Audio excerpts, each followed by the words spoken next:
Do we need any special abilities or skills to tell stories? No, no. That's a really good question, David, because the number of people I come across who are really successful at what they do and they love what they do, and yet there's a reticence from them. They often think, oh, is anyone going to be interested? And I know this from myself. If I tell you it took me 2 years to set up my website and 3 years to start writing on my blog, and I'm a communications person, and you know what stopped me? I worried that as a professional in this field, I wouldn't be perfect enough. So that's another obstacle. People think, well, have I got anything interesting to say? Once I've said it, am I being grammatically correct? If I'm doing it in front of a video, what's my backdrop? Do I look okay? So there are a lot of things that stop people from telling their stories. And what I say to you is, if you just have a chat with a friend, you could almost break out and buddy up with one of the people on the mastermind group and just tell each other a story about what drew you to your sector in the first place. And if you start digging deeper and saying why, and give me an example of when you first wanted to join this profession, I guarantee that as you become more animated, you just dissolve into storytelling mode, because you're talking about something that means something to you. So in that sense, all you have to be is be yourself.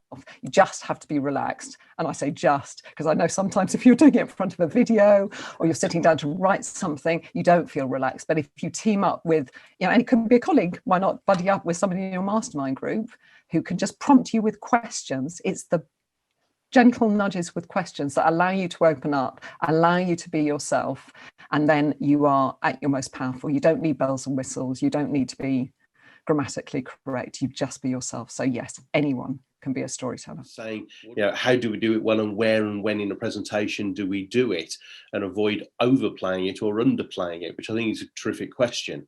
So one of the things I heard there was, when you're giving a presentation, if your story can align with their purpose in any way, that is a way of cementing a story very appropriately within a delivery of a presentation to engage and gain rapport with the customer.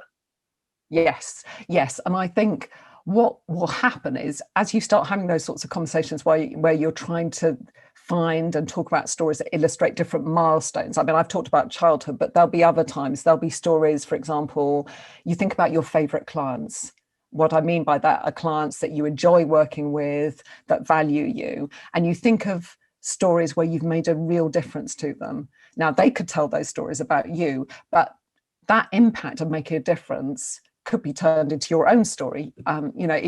It's demonstrating that you are genuine. So depending if the presentation is about the difference you make, you could just handpick a couple of stories. Don't overuse them. Just handpick a couple to illustrate that point of why you're in this particular business.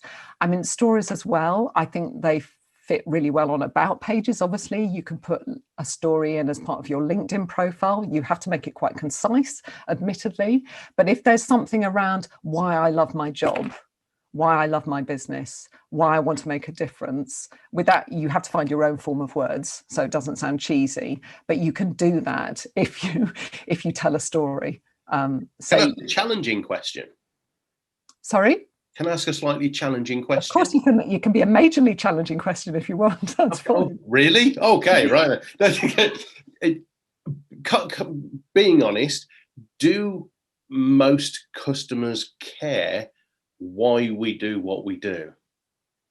Will they care about our story?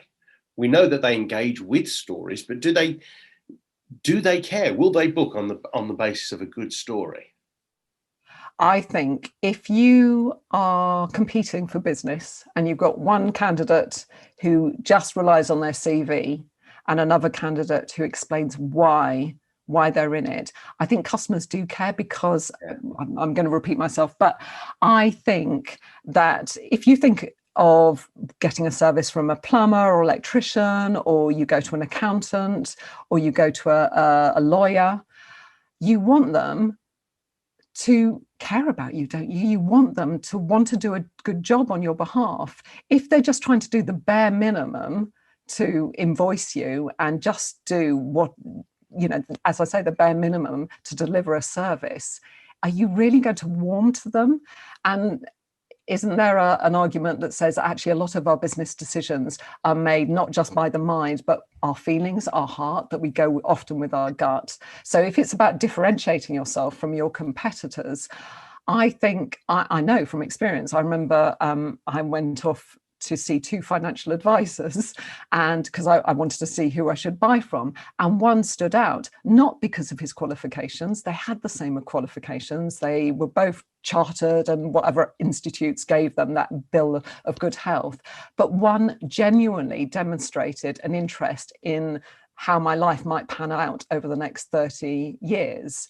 And in demonstrating that interest, what was that? He cared. He cared enough to want to make a difference. Well, maybe he was being really crafty.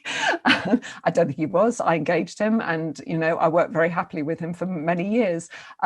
So I think actually when people show that they genuinely are in it, not just to invoice you, I think clients do care.